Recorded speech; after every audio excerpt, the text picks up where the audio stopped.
Sekarang kita akan menuju kepada pembahasan kita. Bahwasanya di dalam kehidupan kita berkeluarga ada dua komponen. Komponen yang pertama adalah seorang laki-laki, komponen yang kedua adalah seorang perempuan. Mereka berjumpa dalam satu mahlike pada biduk rumah tangga.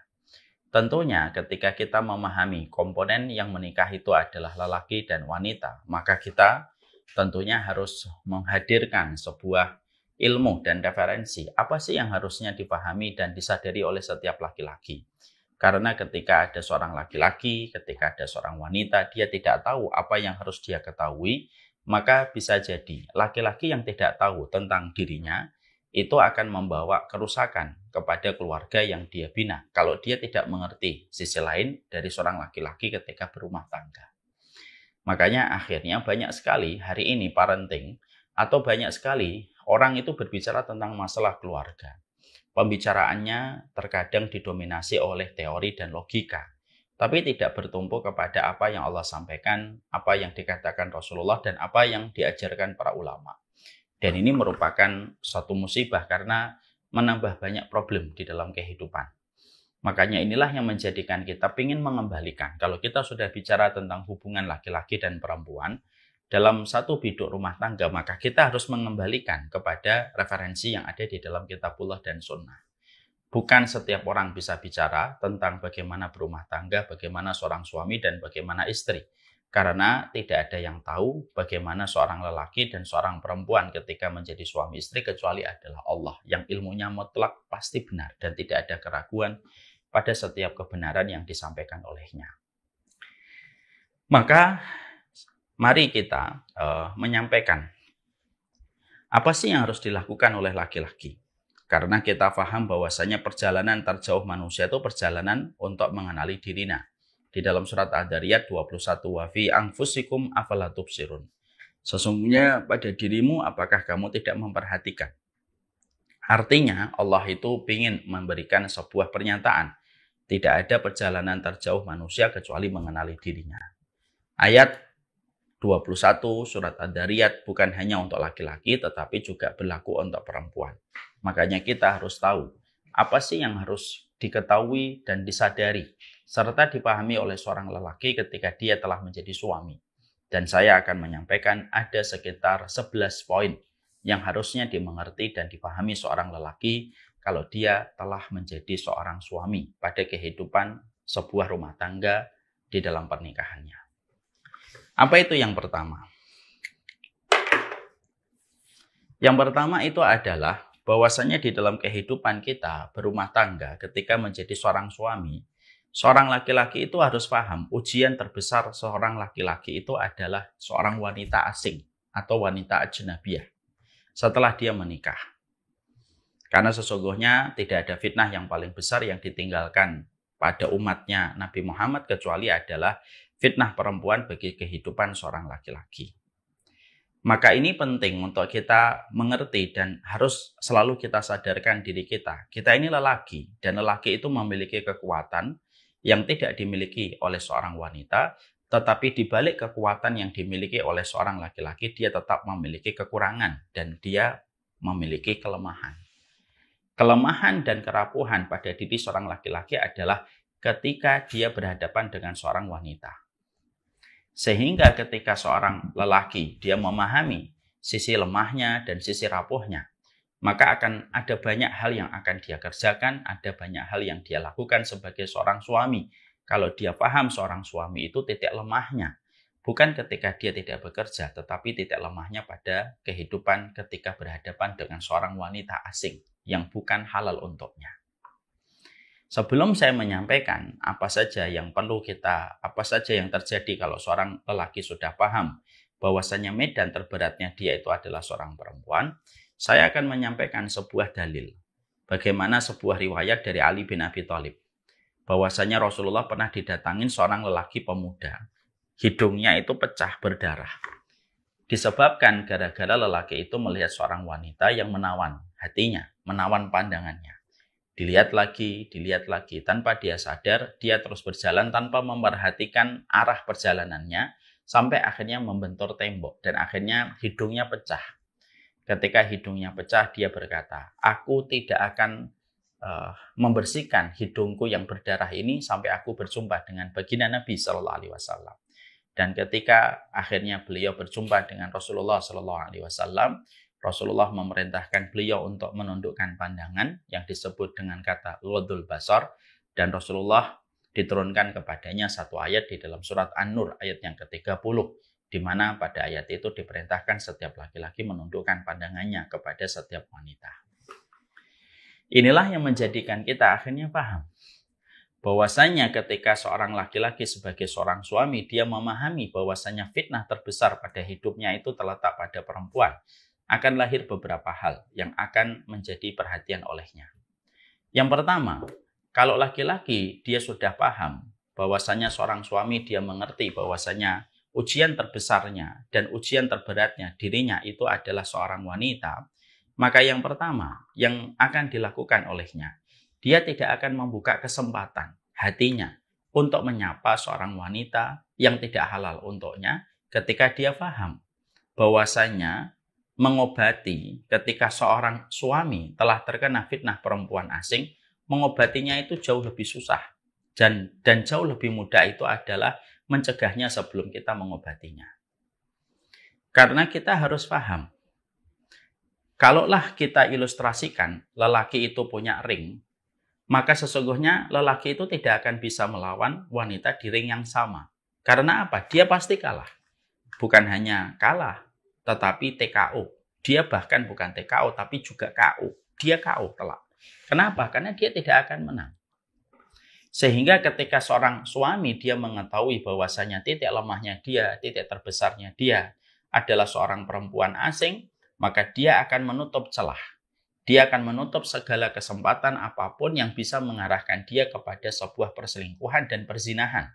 Yang mana itu dimulai dari tatap muka, dimulai dan dilanjutkan dari tatap muka kepada tukar senyuman, dan akhirnya membuat janji pertemuan di luar rumah tanpa diketahui oleh sang istri. Dan ini masalahnya.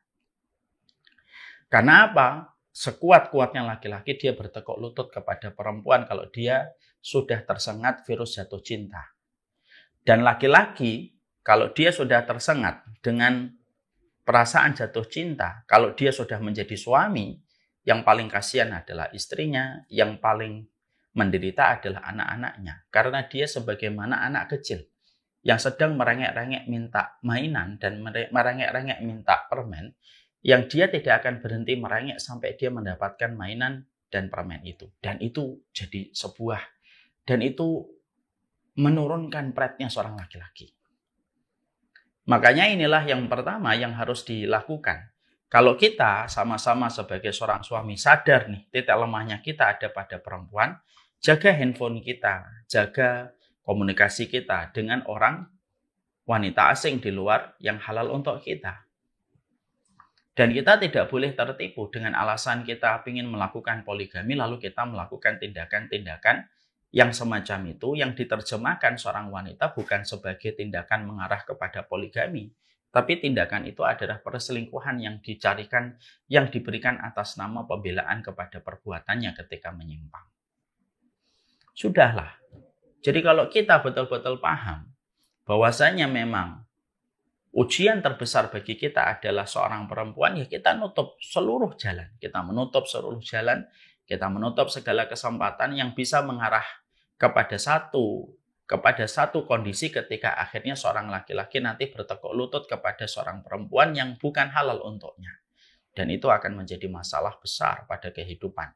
Dan yang menjadi korban sekali lagi adalah keluarga dan anak-anaknya. Sudahlah, Mas, akhi, saya juga. Sudahlah, kalau kita paham bahwasanya memang kita menghadapi fitnah terbesar pada kehidupan. Sudah lebih baik kita punya nomor khusus untuk keluarga saja dan lebih fokus kepada keluarga kita. Jangan sampai istri kita menyapa kita tidak mendapatkan respon dan tidak mendapatkan sapaan hangat. Tapi justru perempuan yang sedang kita ada rasa padanya, kita respon, kita terus WA, lalu kita berikan perhatian. Karena itu merupakan bagian dari permainan syahwat yang ditunggangi oleh setan. Dan sekali lagi, laki-laki tidak akan pernah menang. ketika dia melawan seorang wanita yang dia senangi dan dia punya rasa kepadanya. Makanya Islam itu mengatakan al-wiqayatu khairu minal ilaj. Menjaga itu lebih baik daripada mengobati. Dan itu yang kita harus mengerti. Satu, yaitu adalah bagaimana kita senantiasa memahamkan kepada diri kita untuk tidak membuka kesempatan, tidak membuka chit-chat, tidak membuka sapaan-sapaan hangat yang akhirnya menjadikan seseorang itu terjatuh dan terperosok kepada titik terdalam dan titik terlemahnya dan paling rapuhnya pada kehidupan dia. Sudahlah, tutup semua itu.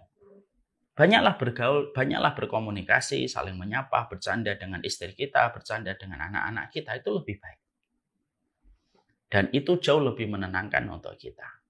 Jangan memasuki satu gelanggang, di mana pada gelanggang itu pasti kita akan kalah. Kehormatan seorang laki-laki itu ketika dia mampu menjaga nama yang telah dia halalkan di hadapan Allah. Kalaupun dia ingin berpoligami, ada caranya. Dan itu pun ada banyak komponen yang harus dibicarakan. Dan itu bukan persoalan sepele. Itu persoalan panjang yang tidak bisa dipotong kompas dengan kemauan kita. Secara selintas ketika ingin poligami. Itu pembicaraan besar. Ya, kembali kepada tadi. Jadi kalau ada seorang laki-laki, dia telah paham bahwasanya fitnah terbesarnya dia adalah seorang wanita, dia tidak akan membuka seluruh macam kesempatan yang membuka hatinya, lalu akhirnya tersengat dengan sebuah cinta yang haram dan terlarang yang akhirnya menyebabkan hidup rumah tangganya bisa jadi berantakan. Yang kedua, apa yang terjadi kalau seorang laki-laki mereka itu menyadari fitnah terbesarnya itu adalah kalangan wanita. Kalau ada seorang laki-laki, dia telah menyadari bahwasanya fitnah terbesarnya dia itu terletak pada seorang wanita, maka dia akan menyibukkan dengan sesuatu yang jauh lebih bermanfaat dan jauh lebih baik, di mana seluruh hobinya atau seluruh aktivitasnya itu untuk menghindarkan dia dari berbagai macam fitnah yang bisa menimpa kepada dirinya. Akhirnya dia memiliki aktivitas, dia fokus kepada hal-hal yang lebih prioritas daripada dia menuruti hawa nafsunya ketika dia menuruti hawa nafsunya untuk mengikuti fitnah pada wanita asing yang datang pada hidupnya. Maka dia akan datang ke kajian, mungkin membaca buku, mungkin akan membuat prestasi-prestasi pada hidupnya, mungkin memikirkan sesuatu yang jauh lebih penting daripada urusan syahwat yang ada pada hatinya. Dia akan berpikir tentang Palestina, dia akan berpikir tentang kaum muslimin, dia berpikir tentang anak yatim, berpikir tentang masjid. Kenapa?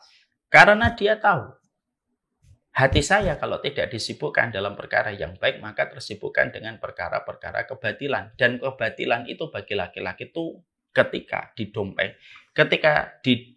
ditunggangi dengan syahwat. Sehingga akhirnya ketika dirinya menyibukkan dengan sesuatu yang bermanfaat dan lebih prioritas, maka itu diharapkan bisa menghindarkan dia dari fitnah seorang wanita asing yang mungkin menggodanya pada perjalanan hidup. Ya. Maka benar kata Imam Ibnu Qayyim. Imam Ibnu Qayyim itu berkata, kalau kamu tidak disibukkan dengan kebaikan, kamu akan disibukkan dengan kemaksiatan. Ya. Makanya berhentilah. Bagaimana kita akhirnya melihat yang akhirnya bisa menjadikan mata kita sering gampang untuk jatuh cinta. Dan berapa banyak mata yang gampang melihat, gampang menjatuhkan pandangannya kepada seorang wanita, lalu terpesona pada wanita itu, tanpa dia sadari apa yang dipandang membuat hatinya terpenjara dan tertawan.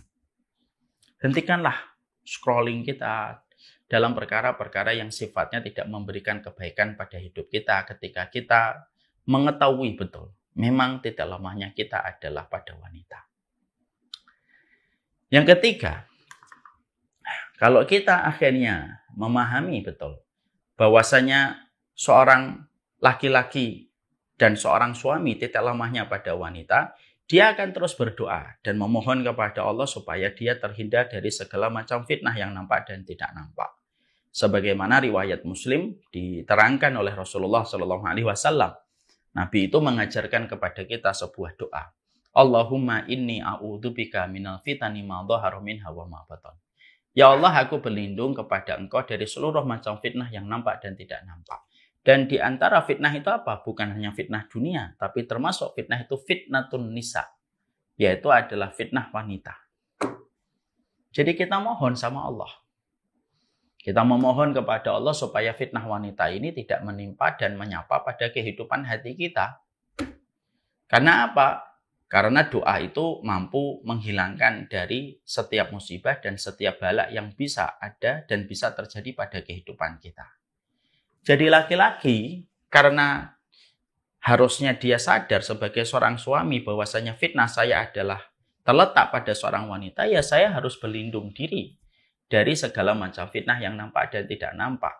Fitnah itu salah satunya fitnah pada wanita. Berdoalah di waktu sujudmu, berdoalah di waktu sepertiga malam, supaya betul-betul terjaga kita dari fitnah wanita, fitnah perempuan, yang terkadang kenikmatannya tidak sebanding dengan harga yang harus dibayar. Saya sering sekali melihat di sosial media, ada laki-laki terkena fitnah wanita, akhirnya digerebek sama istrinya. Kadang-kadang istrinya bawa anak. Lalu sang istri menangis, meraung-raung menemukan suaminya sedang di kamar hotel bersama perempuan lain. Sang anak bingung melihat ibu dan bapaknya. Kamu yakin bahwasanya ketika kita mengikuti keinginan syahwat untuk berselingkuh, ada yang mengatakan selingkuh itu indah. Alah, itu kata-kata setan itu. Lalu akhirnya sang anak bingung melihat orang tuanya bertengkar. Sang laki-laki dalam kondisi bingung, yang satu istrinya, yang satu selingkuhannya. Maka sesungguhnya inilah yang menjadikan kita semakin sadar. Memang berdoa sebagai seorang suami itu penting. Dan di antara doa kita bukan hanya mendoakan istri kita, bukan hanya mendoakan anak kita, tapi berdoa untuk diri kita supaya betul-betul kita tidak tersapa dengan fitnah. Jangan pernah merasa bahwasanya ibadah kita dan pencapaian kita itu sudah menjadikan kita aman dari fitnah wanita. Oh, saya kan ustadz. Belum tentu. Saya kan menuntut ilmu. Belum tentu. Karena fitnah itu bisa datang kapan saja tanpa kita duga dan tanpa kita pahami. Fitnah itu bisa datang kapan saja. Saya akan sampaikan kepada seluruh para penuntut ilmu. Ada seseorang yang sudah menikah 22 tahun. Tapi akhirnya biduk rumah tangga ini tidak bisa lagi dipertahankan dan akhirnya pecah kapalnya berkeping-keping. Maka mari kita mengambil pelajaran. Bagaimana ketika saya menjumpai bahwasanya ternyata pecahnya biduk rumah tangga yang sudah dibina selama 22 tahun ini disebabkan karena suaminya terkena fitnah. Beliau sedang bermain di satu tempat, yaitu habis kerja dia bermain bola. Lalu melihat seorang wanita, tanpa diduga ketika beli minuman, dia ketemu lagi dengan wanita itu. Lalu mereka kenalan. Lalu habis kenalan, lalu akhirnya terjalin komunikasi dan akhirnya terjadilah apa yang terjadi. Yang tentunya kejadian itu tidak pernah diduga oleh sang istri. Intinya sang istri tidak kuat lagi mempertahankan. Nah, ketika kondisi sang suami limbung, maka akhirnya istri pertama pun akhirnya limbung. Dan akhirnya biduk rumah tangga selama 22 tahun ini tidak bisa dipertahankan. Yang membuat saya mengambil sebuah perenungan panjang adalah beliau menikah pada saat itu 20 tahun. Karena keluarga ini mencoba mempertahankan biduk rumah tangganya selama 2 tahun. Sudah 20 tahun menikah, tapi sang laki-laki melihat sekelebatan seorang perempuan ketika sedang olahraga. Dia merasa, oh wanita ini cakep. Qadarullah ketika pas beli minuman, ketemu kembali dan terjalin komunikasi. Dan akhirnya pernikahan 20 tahun akhirnya tidak lagi ada yang tersisa. Kecuali anak-anak yang menjadi korban. Dan tentunya kedua belah pihak pun akhirnya menjadi korban. Nikah 20 tahun itu menghapuskan memorinya tidak gampang. Inilah yang menjadikan kita mengerti fitnah itu datang kapan saja. Fitnah wanita kepada laki-laki itu datang kapan saja. Kadang datang tak diundang, kadang pulang tak diantar. Dan dia sekelebatan sudah meninggalkan sebuah konsekuensi yang panjang dan memori yang begitu dalam. Makanya kalau kita tidak berdoa, Kalau kita tidak berdoa, maka sesungguhnya kalau kita tidak berdoa, maka apalagi kekuatan yang bisa melindungi kita kalau bukan doa yang kita minta kepada Allah. Jadi kepada seorang laki-laki itu memang harusnya dia meminta perlindungan kepada Allah sering. Dia itu harus meminta perlindungan Allah sering supaya dia terhindarkan dari fitnah. Itu yang ketiga. Yang keempat, yang kita harus paham. Kalau seorang laki-laki itu paham bahwasanya wanita itu adalah sebuah fitnah terbesar ketika wanita itu adalah wanita asing yang hadir pada kehidupan rumah tangganya. Setelah kita ada kemungkinan tergoda dengan seorang wanita, maka poin yang keempat, laki-laki itu harus sadar, suami itu harus sadar. Apa yang ada pada wanita itu dimiliki pula oleh istrinya. Nggak ada yang berbeda. Jadi apa yang ada pada wanita itu ada pada istrinya. Kalau dia paham bahwasanya apa yang ada di wanita itu ada pada istrinya, maka dia tinggal bagaimana meningkatkan kualitas percintaannya, kualitas hubungan asmaranya dengan istrinya. Sering jalan berdua, menghabiskan waktu, bercanda. Karena itu dapat menguatkan engagement antara dirinya dengan istrinya. Secara otomatis, kalau engagement itu sudah semakin bertambah, kekuatan ruhiyahnya semakin bertambah antara suami istri, maka dengan izin Allah bisa menjadi obat dari hadirnya godaan yang ada pada pikiran seorang laki-laki atau seorang suami dengan seorang wanita yang asing pada kehidupannya. Maka akhirnya dia akan meningkatkan, dia akan betul-betul menambah kualitasnya kepada istrinya, dia akan terus menambahkan kemesraan, bercanda dengan istrinya, dan dia menyadari betul, dia selalu mengatakan kepada pikirannya, apa yang ada pada wanita itu ada semuanya pada istrinya. Jadi dia tidak perlu untuk tertipu dengan fata morgana dan tipuan dari jebakan setan. Maka itulah yang menjadikan akhirnya kita paham. Jadi poin yang pertama ini penting untuk kita, penting untuk saya, penting untuk siapapun. Supaya kita betul-betul memahami betapa bahayanya kita sebagai seorang laki-laki kalau kita sebagai seorang laki-laki itu tidak mengetahui poin yang pertama, bahwasanya fitnah terbesar pada kehidupan kita adalah seorang wanita. Ketika kita menikah, memang betul menikah itu dapat menjadikan kita mampu menundukkan pandangan. Tapi bagaimanapun fitnah wanita itu tidak berhenti setelah kita menikah. Dan kita harus paham, tertipunya seorang lelaki dengan seorang wanita ketika sebelum menikah, itu dampak kerusakannya jauh lebih kecil daripada seorang suami ketika dia sudah menikah lalu tergoda dengan seorang wanita. Dan itulah hancurnya kehidupan seorang laki-laki kualitasnya itu kalau hatinya sudah mendua, lalu ada sebuah proses yang tidak benar, akhirnya berantakan seluruhnya. Berantakan seluruhnya. Dan itu akan menjadi sebuah persoalan serius pada kehidupannya ketika menjalani hidup rumah tangga.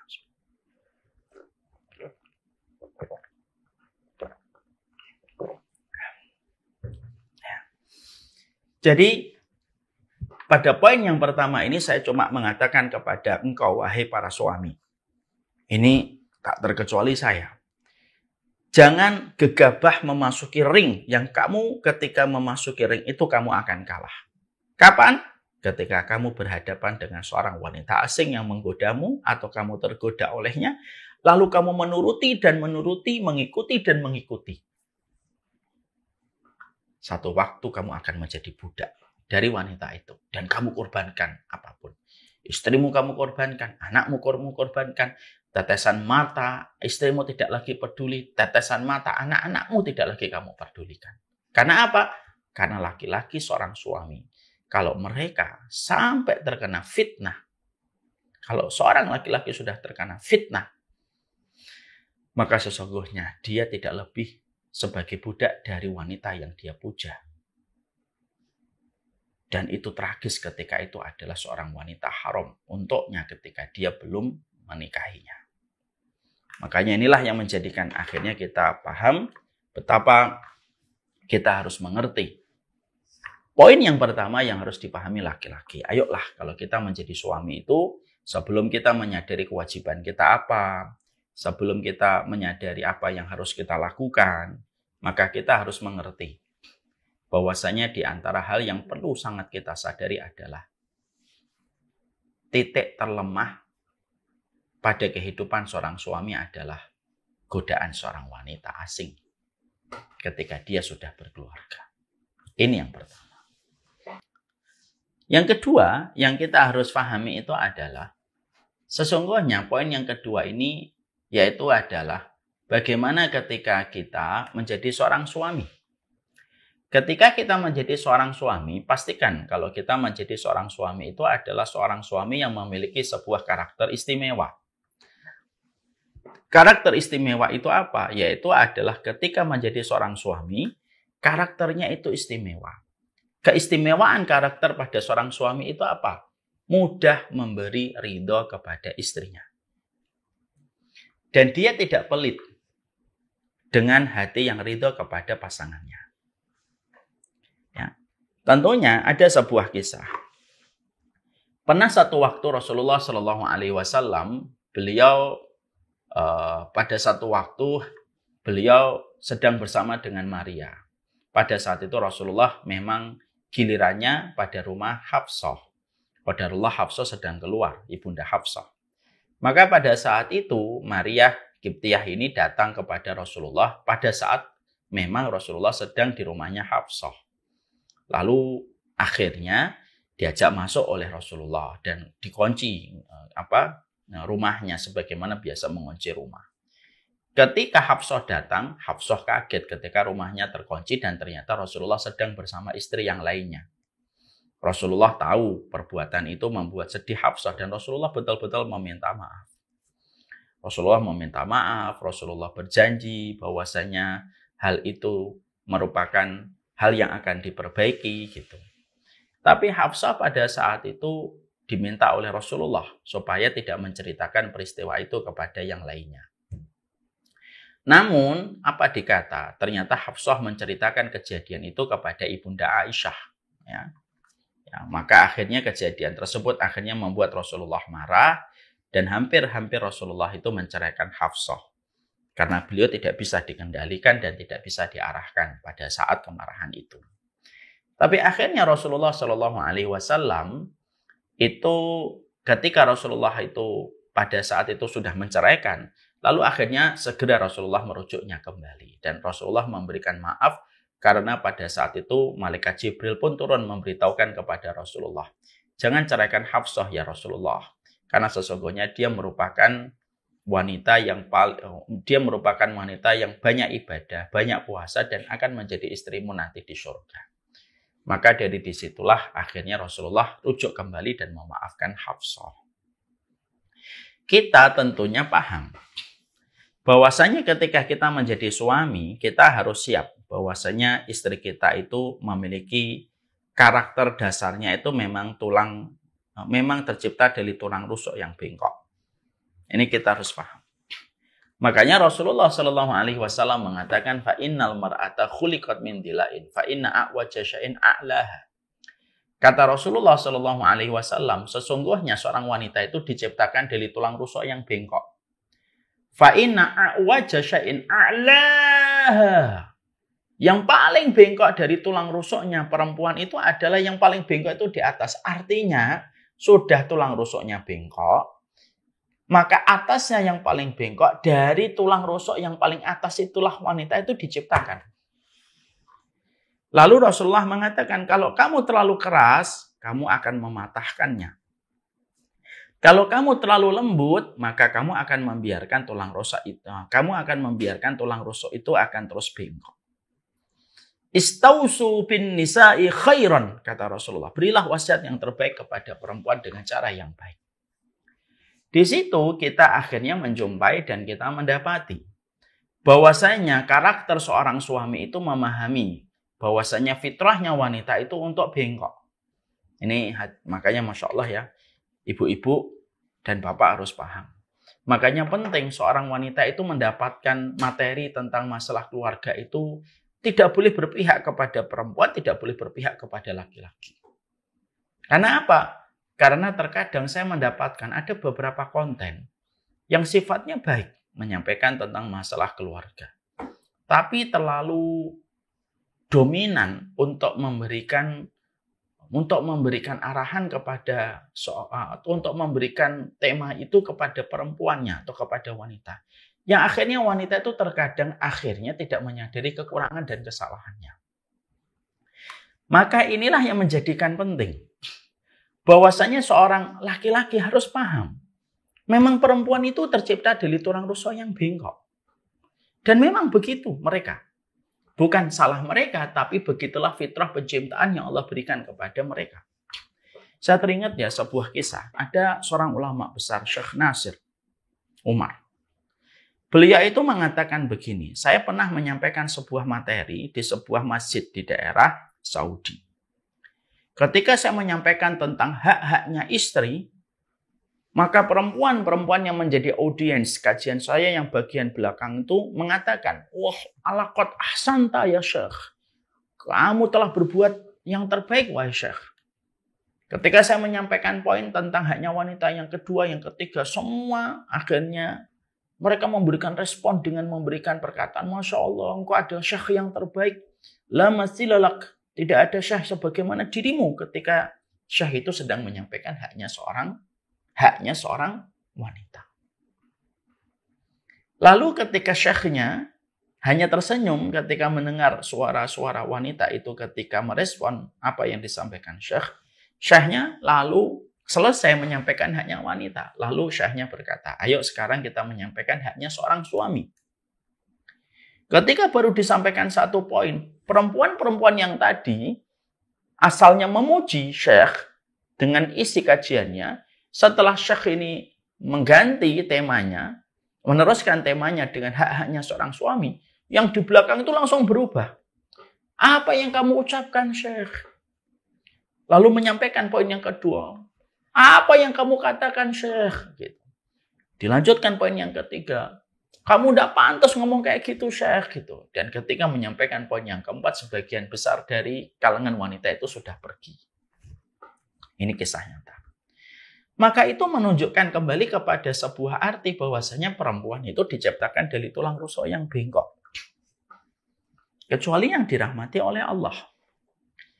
Maka seorang suami ketika dia paham, satu, dia paham apa itu fitnah terbesar pada hidupnya. Yang kedua, dia paham bahwasanya seorang wanita itu merupakan wanita yang tercipta dari tulang rusuk yang bengkok.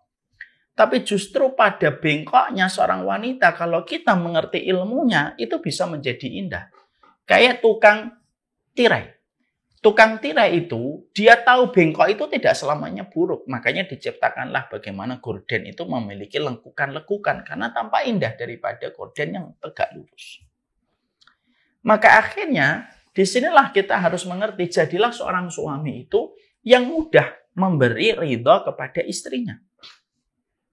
Jadi jadilah seorang laki-laki itu, seorang suami itu yang mudah memberi ridho kepada istrinya. Karena ketika kita mudah memberi ridho kepada istri kita, maka keridhaan yang kita berikan kepada istri kita, ketika kita bermurah hati memberikan keridhaan kepadanya, itu akan memberi keberkahan bagi kehidupan istri sebagai ibu dari anak-anak kita. Tapi kalau kita tetap egois, lalu kita tetap standarnya mahal ketika memberi ridho kepada istri kita, lalu istri kita betul-betul mati-matian mengejar keridhaan dari kita, dan kita tetap tidak gampang memberikan ridho kepada istri kita, terutama ketika lagi kecewa sedikit langsung kita menahan ridho kita kepada mereka, tidak ada untungnya kita menjadi laki-laki yang pelit memberi ridho. Tapi justru ketika kita menjadi laki-laki yang bermurah hati memberi ridho kepada seorang istri. Satu, karena kita paham mereka itu tercipta dari tulang rusuk yang bengkok. Dua, dengan keridhoan yang kita berikan kepada istri kita, maka menjadikan apa yang dia katakan ketika mendidik anak itu lebih berkah. Kenapa? Wanita yang mendapatkan ridho dari suaminya. Apapun yang dilakukan itu mendapatkan kecintaan dari Allah. Ketika mendidik anak itu lebih berkah untuk anak kita.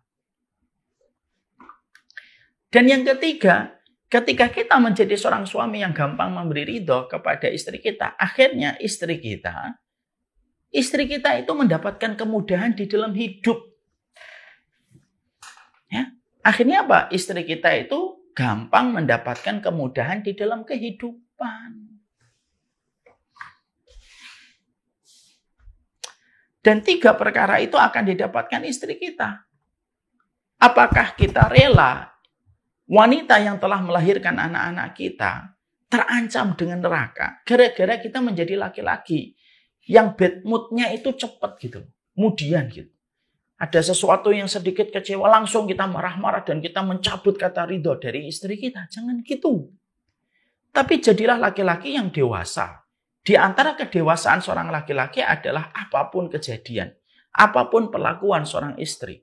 Selama perlakuan yang mereka berikan itu terkadang masih kurang, tapi tetap dalam bingkai kitabullah dan sunnah dan tidak sampai jatuh kepada dosa besar, maka sesungguhnya tetaplah berikan keridhaan kepada mereka.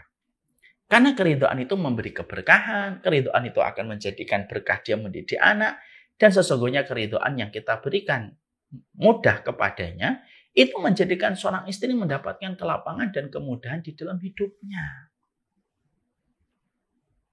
Ya.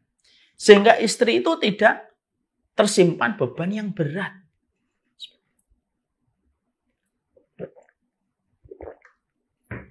Jadi seorang istri mereka tidak terkena beban yang berat. Karena kalau ada seorang wanita di dalam rumah, dia tidak mendapatkan ridho dari suaminya, ada banyak impact yang akan dirasakan. Sempitnya hatinya, sempit dadanya, mungkin uring-uringan, mungkin ketika mendidik anak jadi marah-marah. Dan berbagai macam kesulitan akan dia jumpai dan kesukaran akan dia hadapi. Kenapa? Ya karena nggak dapat ridho dari suaminya. Makanya akhirnya yang kita harus mengerti, harus kita pahamkan kepada diri kita kalau jadi suami. Gampang-gampanglah kamu memberi ridho kepada istrimu. Kalau boleh saya katakan begini, emang kamu gembira gitu. Kalau ibu dari anakmu masuk neraka gara-gara kita pelit memberi ridho. Masalah kekurangan, masalah khilaf, masalah karakternya yang bengkok. Itu memang karakter yang Allah fitrahkan kepadanya ketika dia diciptakan. Bukan salah dia. Kita tidak bisa mengatakan, kenapa sih kok mikir kayak gituan? Perasaan aja terus dipakai. Tidak bisa, itu memang sudah menempel. Yang bisa kita lakukan adalah melihat istri kita dari sudut pandang ayat dan hadis ketika menerangkan tentang istri kita wanita itu bagaimana. Jadi kalau kita tiba-tiba mendapati istri kita ngambek dalam sesuatu yang menurut kita tidak pantas lah hal itu dipertengkarkan gitu. Jangan kita pakai logika. Kamu ini apa sih gitu aja dipertengkarkan. Jangan pakai logika. Yang kita lakukan adalah, oh saya melihat dia dari sudut pandang hadis Nabi. Dia diciptakan dari tulang rusuk yang bengkok. Akhirnya kita gampang memberi ridho kepada kehidupan istri kita.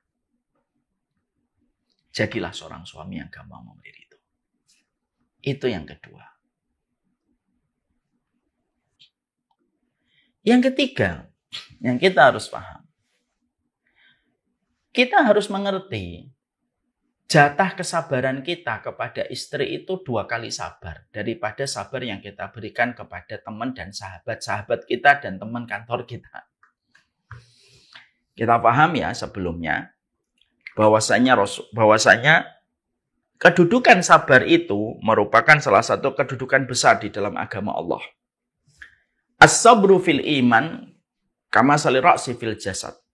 Kedudukan sabar itu sebagaimana kedudukan iman, sebagaimana kedudukan kepala di dalam tubuh. Itu kedudukan sabar. Yang namanya kepala di dalam tubuh, makanya itu merupakan organ yang paling penting. Namanya juga kedudukan kepala di dalam tubuh. Kamu kehilangan tangan, hidup masih berjalan. Kamu kehilangan kaki, hidup masih berjalan. Tapi kalau kamu kehilangan kepala, tidak bisa hidup berjalan. Ya. Ketika kita paham kedudukan sabar itu merupakan perkara yang besar, sampai Ibnu Qudamah mengatakan salah satu di antara top trending amal kehidupan manusia itu ketika bersabar. Makanya pada surat Az-Zumar ayat yang ke-10, maka Allah itu menyampaikan innama yuwaffas sabiruna ajruhum bighairi hisab. Pahala orang yang sabar itu pahalanya tidak ada batasan. Karena memang keutamaan sabar itu luar biasa. Lah sabar itu terbagi menjadi 3. Ada sabar ketika menjalani ketaatan, ada sabar yang kedua meninggalkan larangan, ada sabar yang ketiga. Sabar yang ketiga itu ketika menghadapi musibah. Di antara 3 sabar yang tadi disebutkan para ulama, mana sabar yang paling tinggi Ustaz dan paling agung? Sabar ketika menghadapi sabar ketika menghadapi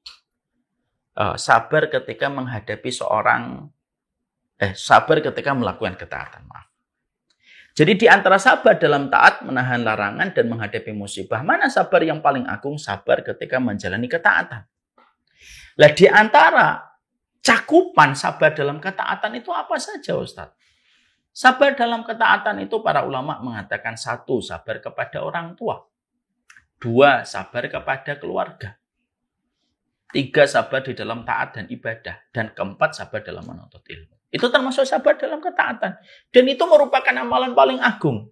Mengalahkan kesabaran ketika menghadapi musibah. Ya. Maka sabar di dalam ketaatan yang merupakan puncak dari pahala kesabaran dibandingkan 2 poin kesabaran yang lainnya. Termasuk diantaranya itu sabar menghadapi keluarga. Karena apa? Sabarnya engkau wahai seorang suami, kalau kamu sudah menghalalkan seorang perempuan. Jadi kalau ada laki-laki melangsungkan akad ijab kabul kepada seorang wanita, maka pada dasarnya secara tidak langsung laki-laki itu berkata, saya akan bersabar menghadapi wanita yang aku nikahi ini 2 kali sabar dibandingkan sabarku kepada apapun. Ya. Makanya mari kita melihat sebuah kisah nyata yang terjadi. Dalam satu riwayat Bukhari, nomor hadisnya 2481. Nabi pernah beliau pada satu waktu di rumahnya Ibunda Aisyah. Ada salah satu istrinya Nabi yang lainnya yang bernama Zainab binti Jahsyin mengutus pembantunya untuk menghantarkan piring yang di dalamnya ada makanan. Ketika Ibunda Aisyah mendapati ada tamu, pembantunya Zainab datang membawa makanan padahal Rasulullah sedang berada pada giliran rumahnya. Maka pada saat itu Ibunda Aisyah itu emosi. Ditampek itu piringnya dan pecah berantakan. Pada saat itu ada sahabat-sahabat yang sedang bertamu kepada Rasulullah. Maka Rasulullah SAW mengumpulkan piringnya. Beliau mengumpulkan piringnya. Kemudian beliau meletakkan makanan yang masih bisa diselamatkan. Lalu beliau mengatakan makan. Lalu beliau berkata kepada para sahabat yang saat itu menjadi tamu, gharat ummukum, sesungguhnya ibu kalian sedang cemburu. Maka yang kita harus paham adalah lihat kesabaran Nabi. Beliau ini pemimpin besar, orang yang dicintai Allah, orang yang paling dicintai malaikat, dan orang yang kelak menjadi pemimpin penduduk surga. Tapi ternyata Rasulullah SAW ketika beliau mendapati Ibunda Aisyah terbakar cemburu sampai menampek piring yang datang dari Ibunda Zainab binti Jahsyin. Nabi itu tidak terbakar emosinya. Nabi tidak mengatakan, kamu wanita apa? Istrimu, suamimu itu seorang Rasul, seorang Nabi. Kamu itu wanita yang sudah diberikan keutamaan oleh Allah. Tidak sepantasnya begitu. Kalau memang kamu cemburu, tidak usah kamu pecahkan piringnya. Kamu harusnya punya malu, nih lagi ada tamu. Nabi tidak memilih semua kalimat-kalimat itu. Tapi Nabi cuma mengumpulkan dan membersihkan piringnya. Lalu beliau makan yang masih bisa diselamatkan. Lalu beliau mengatakan kepada para tamu, gharat ummukum, ibu kalian lagi cemburu, mau diapain? Maka di situ akhirnya kita mengambil sebuah pelajaran penting. Pelajarannya itu apa? Sesungguhnya kesabaran seorang suami, ketika engkau menjadi seorang suami, wahai saudara-saudaraku, maka di antara konsekuensi logis ketika engkau menjadi seorang suami itu apa? Kesabaranmu menghadapi istri itu harus 2 kali sabar. Dan kamu tidak perlu tertipu dengan apa yang ada di sosial media dari temanmu dan sahabatmu. Dengan mengatakan, istrinya dia kok sabar banget ya, istrinya dia kok baik-baik. Alah, itu tipuan mata.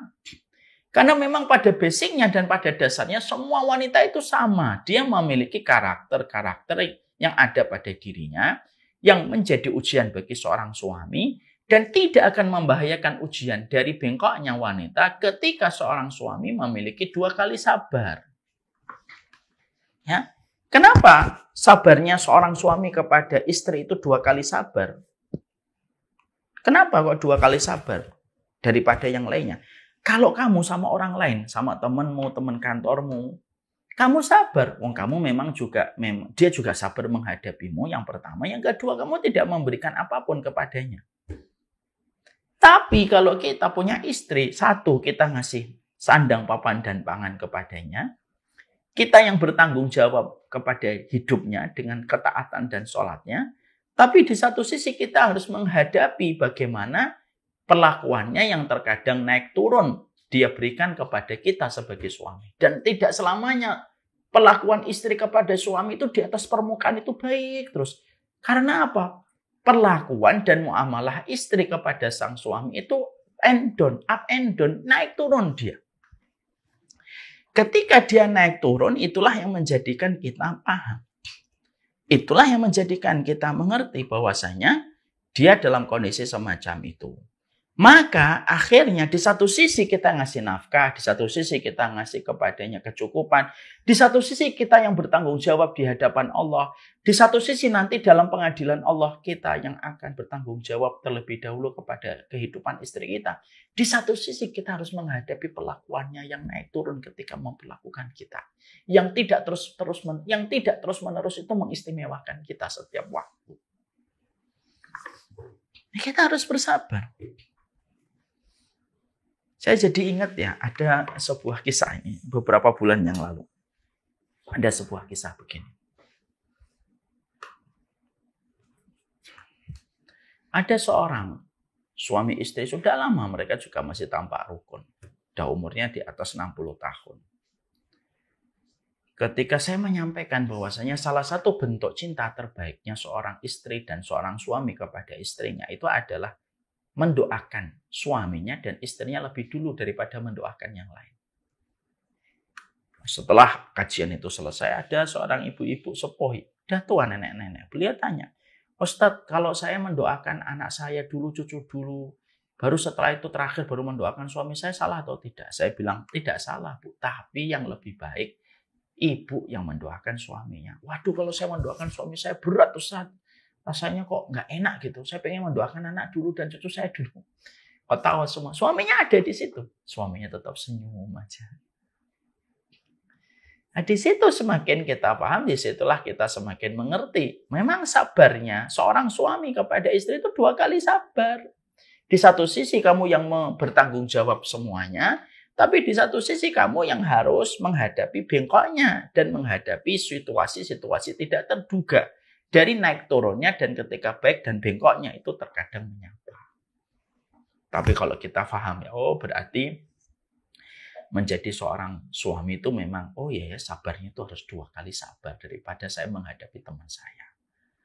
Makanya akhirnya, betul, ingat nggak beberapa hari yang lalu saya mengatakan, ada sebagian para ulama yang mereka itu sengaja menikahi wanita yang terkadang buruk akhlaknya supaya mereka bisa mendapatkan pahala kesabaran. Ya, jadi di situ para ulama memberi kepada kita sebuah faedah ilmu. Ya sabarmu sama istri itu insya Allah bernilai pahala. Dan sabarmu 2 kali sabarmu dengan orang lain. Dan itu yang menjadikan kita paham. Itu yang ketiga. Yang keempat. Ya. Yang keempat itu apa? Menjadi qawwam itu harus bisa luwes. Maka yang keempat, yang harus dipahami oleh seorang suami sebagai laki-laki di dalam hidup rumah tangga, yaitu adalah bagaimana ketika mereka diwajibkan oleh Allah menjadi qawwam. Qawwam itu adalah mengarahkan, meluruskan keluarganya dengan cara memberikan instruksi dan bermusyawarah dengan istrinya supaya istrinya paham kemana arah hidup rumah tangga itu dilabuhkan. Maka sesungguhnya ketika kita diwajibkan untuk menjadi qawwam, maka laki-laki yang qawwam itu tidak menafikan bagaimana dia harus bersifat luwes di dalam sikapnya ketika dia bertanggung jawab. Kita menghadapi di dalam suasana keluarga ada Tipe-tipe keluarga itu yang berbeda-beda. Ada tipe keluarga yang tidak ada qawam, dia membiarkan istrinya melakukan apa saja. Ada tipe keluarga yang kedua, ada tipe keluarga yang qawam tetapi terlalu kaku, sebagaimana kanebo kering. Akhirnya istrinya selalu merasa penat ketika semuanya diinstruksikan sebagaimana jalur komando, sebagaimana instruksi militer, dan dia betul-betul harus mengikuti. Kalaupun tidak, terjadi pertengkaran dan dia merasa sangat dilecehkan oleh seorang suami. Ada yang ketiga, bahwasanya ketika kita memiliki keluarga, tetap laki-laki itu memberikan qawam pada keluarganya supaya arah rumah tangganya itu menuju kepada Allah. Tidak salah jalan, tidak menyimpang.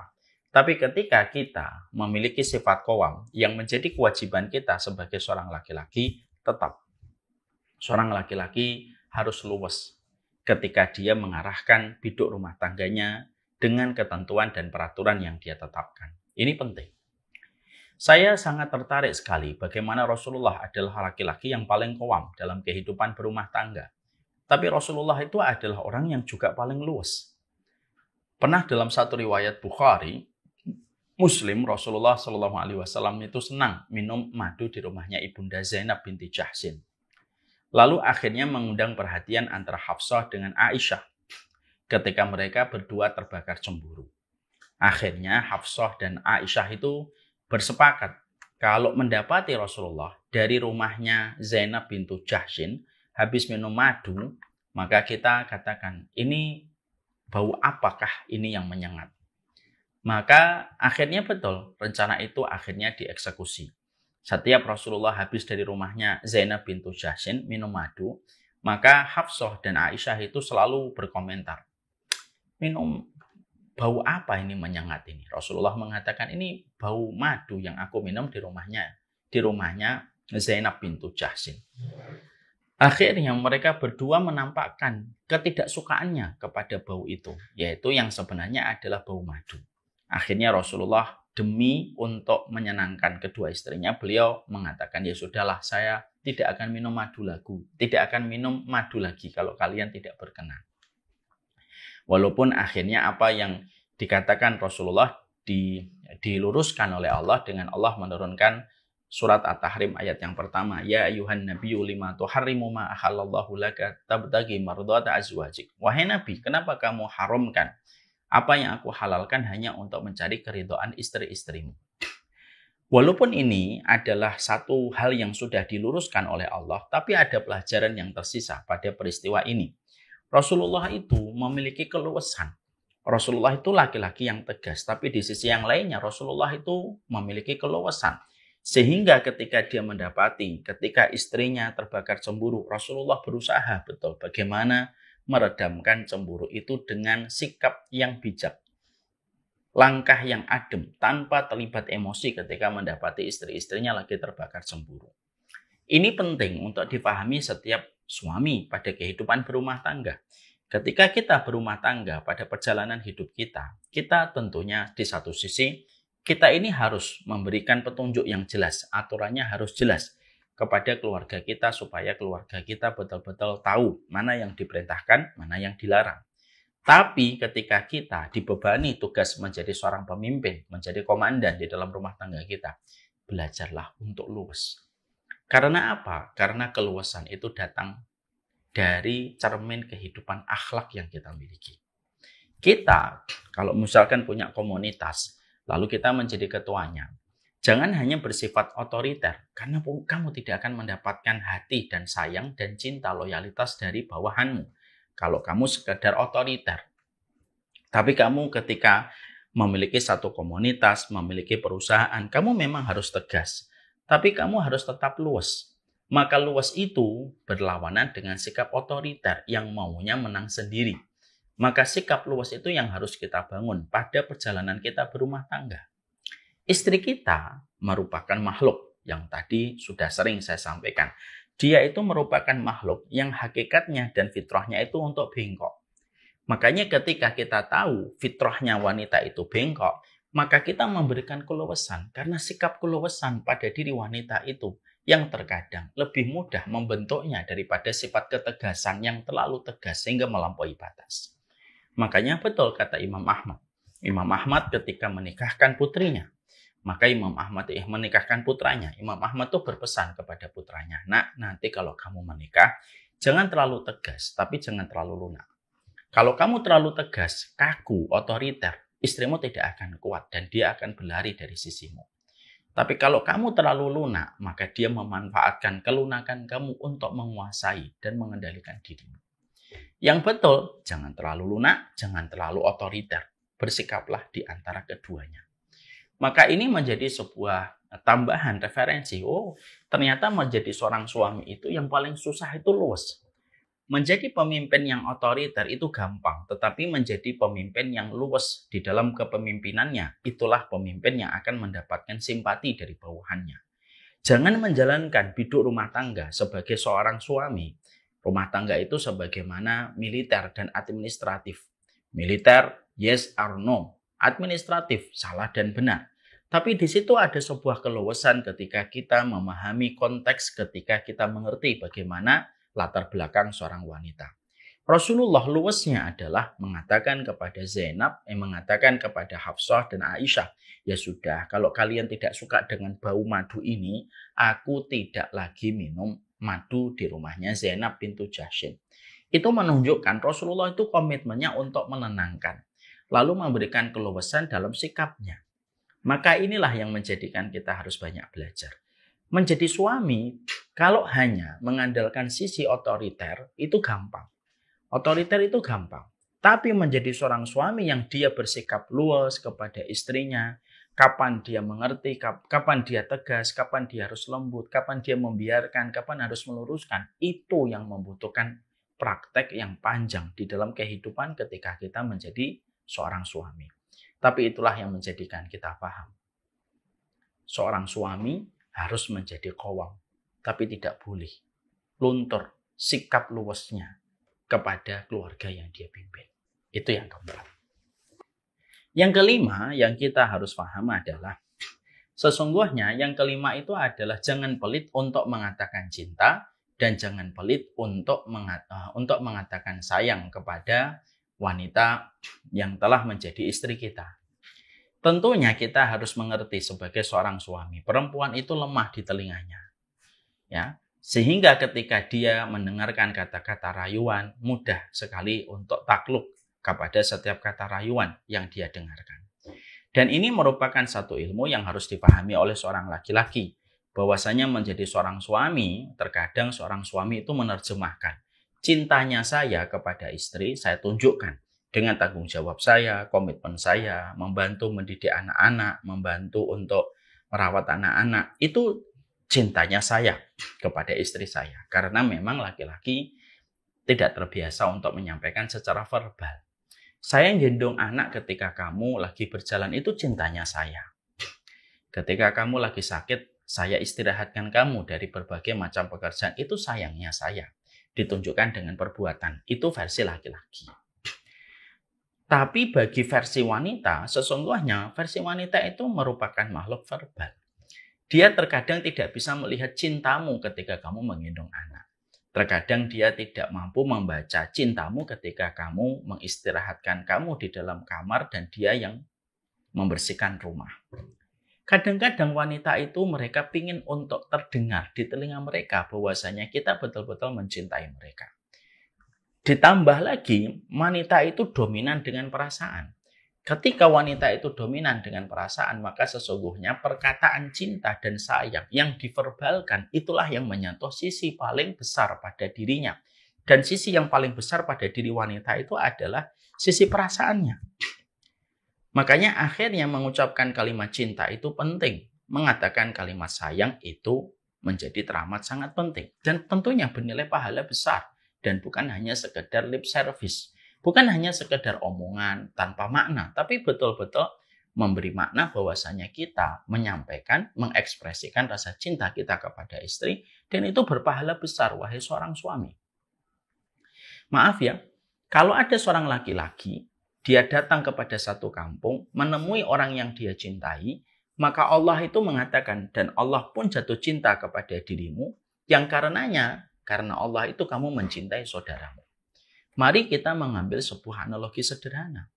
Kalaulah seorang laki-laki datang kepada saudaranya di satu kampung dan mengabarkan dia mencintai saudaranya di kampung itu, menjadikan Allah jatuh cinta, bukankah kita ketika mengucapkan kalimat cinta kepada istri kita, lalu niatnya kita adalah karena Allah, bahwasanya kita mencintai istri kita, saya mencintai ibu karena Allah, dan betul-betul saya ucapkan itu karena saya merasa hidup saya tidak lengkap tanpa bersama dengan dirinya, maka perkataan itu menjadi sebuah nilai plus pahala yang saya dapatkan di sisi Allah.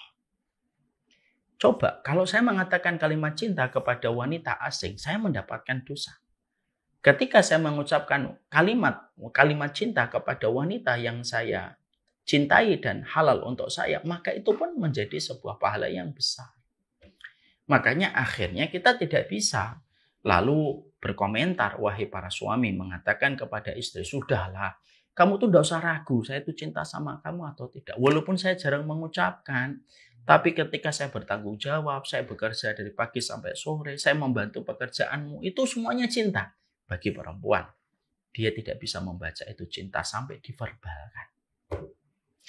Sehingga akhirnya karena kita mendapati makhluk yang menjadi bagian hidup kita dari seorang istri adalah sangat terpengaruh dan sangat senang mendapatkan sambutan kalimat cinta yang keluar dari lisan kita. Jangan pelit untuk mengucapkan kalimat sayang. Jangan bakhil untuk mengatakan kalimat cinta kepada istri kita. Karena itu akan menjadi sebuah keberkahan besar bagi kehidupannya. Kalau istri sudah mendapatkan kalimat cinta, dia tidak ada lagi kecurigaan, dia tidak ada lagi keraguan. Ya. Ketika wanita tidak lagi curiga, wanita tidak lagi gelisah, maka akhirnya apapun pekerjaan di rumah tangga bisa siap dia selesaikan dan dia akan memberikan yang terbaik. Karena wanita, apa yang dia dapatkan itu selalu dibalik dan dibalas lebih besar dari apa yang dia dapatkan. Kita ngasih dia nafkah, dia memberikan kepada kita apa? Ketenangan, memberikan makanan, memberikan minuman. Bahkan maaf ya, ketika kita memberikan air dalam tanda petik, maka dia mengembalikan kita kepada kita dengan seorang anak. Apapun yang diberikan kepada wanita itu selalu dibalas oleh wanita dengan yang lebih besar. Kita memberikan khidmah, memberikan kewajiban, dia memberikan pengorbanannya untuk kita. Maka sama kalimat cinta yang kita ucapkan, walaupun terkadang tampaknya kita sudah tidak lagi muda dan kita sering merasa, emang pantaskah saya di usia yang tidak lagi muda mengucapkan kalimat cinta? Maka sesungguhnya apapun yang kita niatkan untuk Allah itu selalu pantas. Dan itu memberikan ketenangan, mengusir kecurigaan pada diri seorang wanita. Ya, kalau wanita sudah tidak lagi cemas, tidak lagi gelisah, tidak lagi gusar, maka dia bisa menyelesaikan berbagai macam kewajiban-kewajiban dan beban yang ada pada dirinya. Dan itu yang akhirnya menjadikan kita harus mengerti. Jangan pelit mengatakan kalimat cinta kepada istrimu. Niatkan itu semata-mata karena Allah. Niatkan itu semata-mata karena Allah. Maka Allah yang akan membalas dengan ketenangan istrimu. Dan istrimu kalau sudah tenang, apapun yang ada di rumahmu akan terasa lapang dan terasa bahagia. Itu yang kelima. Yang keenam, yang kita harus paham adalah menjadi seorang suami biasanya komplainnya ketika kita menjadi seorang suami itu kita sering sekali mendapatkan komplainan dari wanita, dari istri, kurang sensitif. Makanya di antara sesuatu yang harus dipelajari oleh seorang laki-laki adalah belajar menjadi sensitif. Ya. Walaupun kita merupakan makhluk yang panjang logikanya, pendek perasaannya, tapi kita harus belajar untuk sensitif. Mengerti tentang perubahan-perubahan dan gestur yang ada pada diri istri kita. Supaya kalau kita mendapatkan masalah, ketika istri kita sedang ada perasaan yang berkecamuk di dalam dadanya, maka kita sensitif. Lalu segera kita menyelesaikan masalah itu. Disebabkan karena kita sensitif. Banyak laki-laki baik, tapi belum tentu dia dikategorikan laki-laki sensitif oleh istrinya. Kenapa? Ya mungkin dia baik, tapi dia itu mah nggak sensitif, nggak empati. Mau saya apa, dia juga nggak paham. Saya ngambek pun dia juga masih tenang aja, nggak ngerasa kalau saya ngambek. Saya sudah nangis-nangis di kamar, dia nggak sadar kalau saya nangis di kamar. Kita tentunya paham. Inilah yang menjadikan kita harus mengerti. Belajar menjadi sensitif itu penting. Banyak laki-laki yang bisa bekerja untuk istrinya, bisa membantu istrinya di dapur. Tapi belum tentu dia bisa menjadi seorang lelaki atau suami yang sensitif. Rasulullah itu laki-laki sensitif. Makanya beliau pernah ngobrol dengan Ibunda Aisyah. Saya tahu kapan kamu ridho dan kapan kamu marah. Lalu Aisyah radhiyallahu anha bertanya sama Rasulullah, kapan saya ridho ya Rasulullah dan kapan saya marah? Rasulullah menjawab, kalau kamu mengatakan di dalam ucapanmu, demi Rabbnya Muhammad, demi Rabbnya Muhammad, kamu menyertakan namaku, berarti kamu sedang ridho.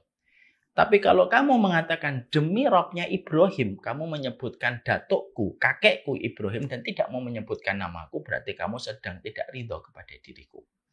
Ibunda Aisyah tersipu karena dia tidak menduga, karena Rasulullah itu semengerti itu dan sepaham itu Rasulullah kepada dirinya beliau.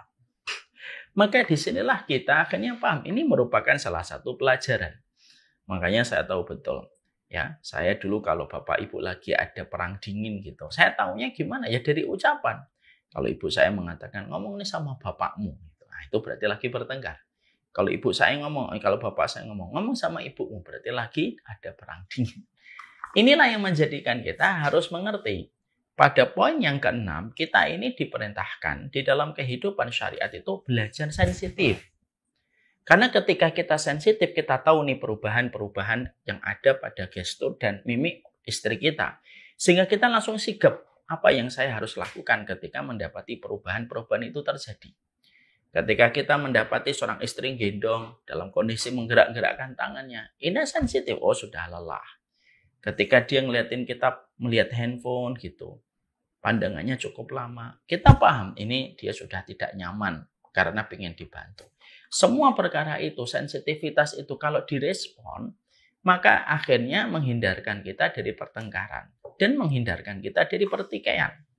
Karena ketika seorang lelaki, seorang suami, dia tidak belajar untuk sensitif, mengenali istrinya, maka sang istri akan merasa bahwasanya sang suami itu tidak memahami dirinya. Lalu akhirnya kecewa demi kecewa dan akhirnya perkara-perkara itu semakin besar dan akhirnya menghalangi bagaimana hatinya melihat kebaikan sang suami. Walaupun kebaikan suami itu banyak, gara-gara sang istri merasa suaminya tidak sensitif, bisa jadi kebaikan yang begitu banyak hilang seketika tidak tersisa.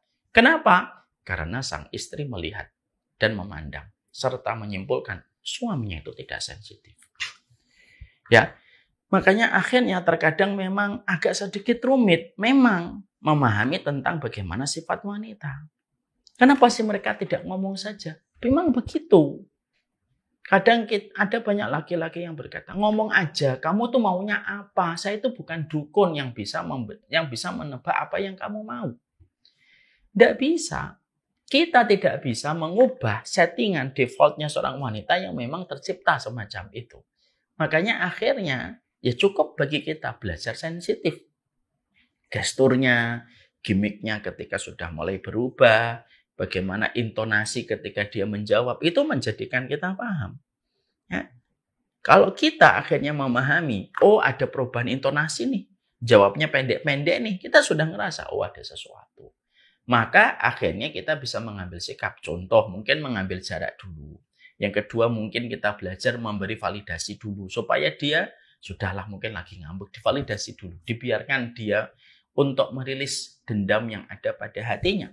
Sampai akhirnya nanti, insya Allah ya, sampai akhirnya nanti ketika itu bisa diselesaikan dengan cara yang ma'ruf tanpa ada pertengkaran dan pertikaian di antara berdua. Ini penting. Saya mengingatkan ya, kepada suami istri, jangan pernah bertengkar di depan anak. Karena pertengkaran di depan seorang anak itu menimbulkan memori yang pahit bagi anak itu dan mungkin sepanjang hidup dia tidak akan pernah lupa memori pertengkaran bapak dan ibunya. Kalaupun harus bertengkar, kalaupun harus bertikai atas satu masalah yang belum mendapatkan titik temu, setidaknya bertengkar itu tidak di depan seorang anak. Ini yang kita harus paham. Yang kedelapan, yang kita harus paham adalah yang ketujuh ya.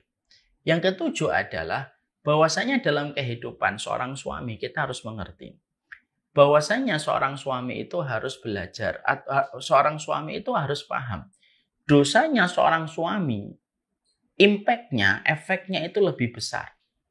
Impact-nya itu lebih besar. Kerusakan yang ditimbulkan dari dosa seorang suami daripada dosa seorang istri. Itu yang kita harus paham. Sebelum kita menjelaskan ini, saya ingin menyampaikan kisah nyata. Fudail bin Iyad radhiyallahu anhu. Fudail bin Iyad ini merupakan seorang ulama besar. Beliau pernah melakukan sebuah dosa dan sebuah maksiat. Lalu berkata dan menceritakan, akibat dosaku dan akibat maksiatku, istriku berubah. Bagaimana dia memperlakukanku, anak-anakku berubah bagaimana mereka berbakti kepadaku, sampai ontaku dan kudaku pun berubah perangainya gara-gara dosaku. Maka sampai tikus yang asalnya tidak ada di rumahku, aku dapati tikus masuk ke dalam rumahku gara-gara dosa yang aku lakukan. Kita tentunya paham bahwasanya keluarga itu memiliki komponen. Ada suami, ada istri, ada anak. Semuanya ini makhluk pendosa. Istri makhluk pendosa, suami makhluk pendosa, anak juga makhluk pendosa. Tapi kita harus paham ketika semua manusia itu punya prosentase dan kemungkinan menjadi pendosa itu besar, kita harus mengerti. Dosanya seorang laki-laki, dosamu wahai para suami itu lebih besar impact kerusakannya daripada dosa yang dilakukan istri. Ya, karena apa? Yang namanya dosa dilakukan suami kok. Misalkan ada sebuah peperangan, kesalahan komandan itu selalu melahirkan ancaman pidana lebih besar daripada kesalahan tentara anak buahnya. Ya anak buah kalau salah ya hanya untuk anak buahnya saja. Tapi kalau ada komandan salah, maka risiko yang ditimbulkan dari kesalahan itu apa? Seluruh anak buahnya nanti akan terkena dan bisa menjadi korban peperangan. Mati dia. Misalkan gara-gara sang komandan salah menentukan strategi. Kalau yang salah menentukan strategi itu hanya anak buah, ya kesalahan itu hanya menimpa keburukan itu kepada dirinya sendiri. Maka di sini kita akhirnya paham. Di antara yang harus dimengerti oleh setiap suami adalah bahwasanya dosamu itu sangat besar impact-nya kepada keluargamu. Makanya kenapa dayus itu merupakan sebuah status di mana status ini diberikan kepada seorang laki-laki ketika laki-laki itu membiarkan dosa dan kemaksiatan dilakukan keluarganya, maka laki-laki itu berubah menjadi laki-laki dayus. Yang akhirnya menjadikan dia tidak dilihat oleh Allah nanti pada waktu hari kiamat. Kalau hanya membiarkan seorang laki-laki, seorang suami membiarkan kemaksiatan terjadi pada keluarganya, laki-laki itu tidak dilihat oleh Allah pada waktu hari kiamat. Terlebih lagi kalau laki-laki yang menjadi suami itu yang melakukan dosa. Paham ya di sini ya analoginya? Jadi kalau dayus itu apa? Alladzi yukirul khabitha fi ahlihi. Yang dinamakan dayus itu adalah membiarkan maksiat terjadi pada keluarganya. Laki-laki itu nanti mendapatkan dosa yang besar. Laki-laki itu tidak dilihat oleh Allah pada waktu hari kiamat. Maka analoginya sederhana. Kalau ada laki-laki, bukan hanya dia membiarkan kemaksiatan terjadi pada keluarganya, tapi dialah pelaku kemaksiatan dan dosa. Maka sesungguhnya laki-laki itu, dosanya itu impact-nya itu merata. Kerusakannya itu ditimbulkan itu bisa kemana-mana. Makanya maaf ya, saya pernah kaget ketika mendengar sebuah penelitian mengatakan rata-rata perempuan yang berzina itu karena mereka perempuan itu tidak dekat dengan bapaknya. Ketika sang perempuan, anak perempuan tidak dekat dengan bapaknya, lalu akhirnya dia butuh kasih sayang, love language-nya tidak terpenuhi dari bapaknya, akhirnya banyak perempuan itu mencari ya cinta dan mencari kasih sayang di luar rumah. Kalau pas kedapatan seorang laki-laki yang buruk, maka laki-laki itu akan memberikan tawaran kasih sayang kepadanya supaya dia bisa berzina dengan perempuan itu. Masya Allah ya. Sampai seorang laki-laki itu pun sangat berpengaruh pada kehidupan seorang perempuan. Sampai perempuan yang berzina pun ada kaitannya dengan kelalaian seorang ayah, seorang bapak. Makanya seorang bapak kalau berzina, maka kemungkinan anaknya nanti dizinai sama orang. Makanya akhirnya disitulah yang menjadikan kita paham. Dosamu wahai seorang suami itu sangat besar. Dampak kerusakan yang akan dirasakan istrimu, dampak kerusakan yang akan dirasakan oleh anak-anakmu. Kalau kamu terus membiarkan dosa itu terjadi. Makanya ketika laki-laki di dalam kehidupan mereka berumah tangga, maka kita harus paham. Kehidupan laki-laki ketika mereka berumah tangga itu, mereka harus betul-betul berpikir 1000 kali sebelum mereka melakukan dosa. Ketika mereka berpikir 1000 kali ketika sebelum melakukan dosa kepada para suami, karena kamu tahu, bisa jadi ketika dosamu kamu lakukan.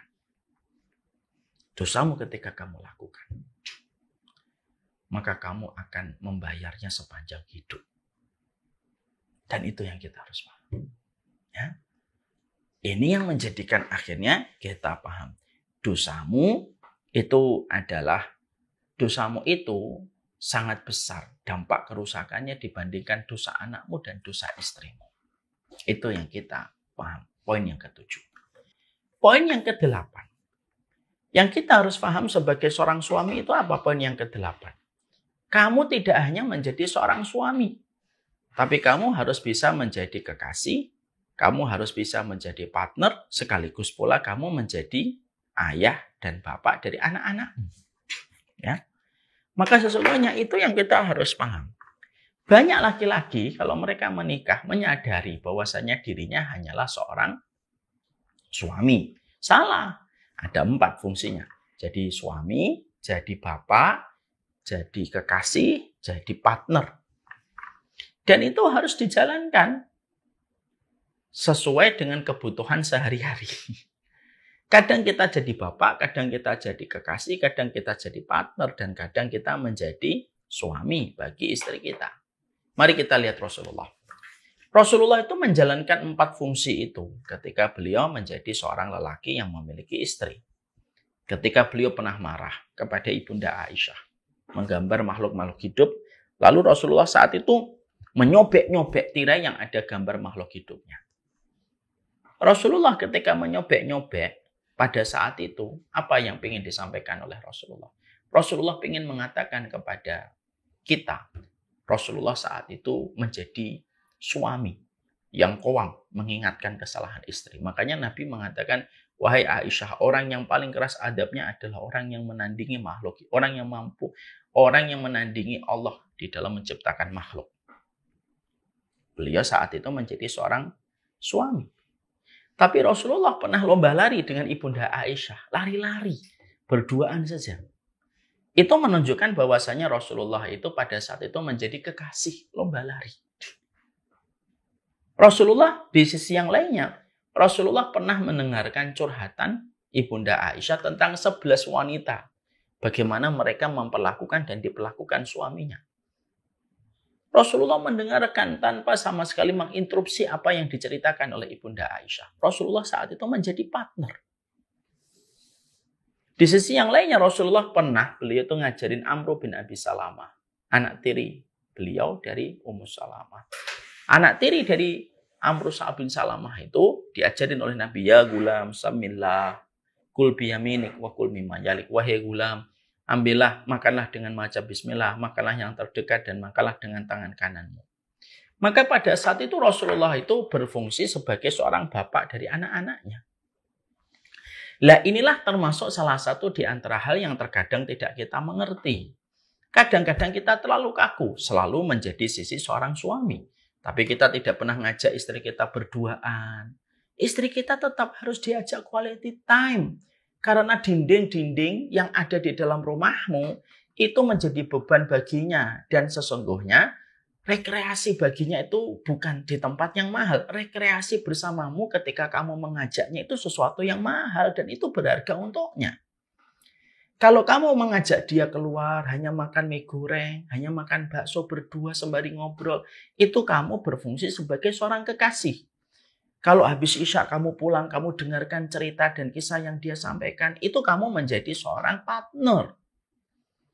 Makanya sesungguhnya, maka sebagai seorang suami, bahwasanya kalau engkau adalah seorang suami, maka sesungguhnya ada 4 fungsi. Maka jalankanlah 4 fungsi ini sesuai dengan kebutuhan. Kalau kamu meninggalkan istrimu beberapa hari, lalu setelah itu kamu tahu dia pasti penat nungguin kamu setiap waktu, ya, kamu tidak segera pulang karena banyak tugas dan pekerjaan yang harus diselesaikan. Kamu akhirnya baru pulang setelah 3 hari. Maka pada saat itu pulang ajak berdua. Itu menjadi seorang kekasih. Ya, menelpon. Lalu kita menyampaikan rasa rindu dan sering menelponnya. Menelpon itu bukan masalah konsumsi pengantin baru. Tapi memang kewajiban kita itu semacam itu.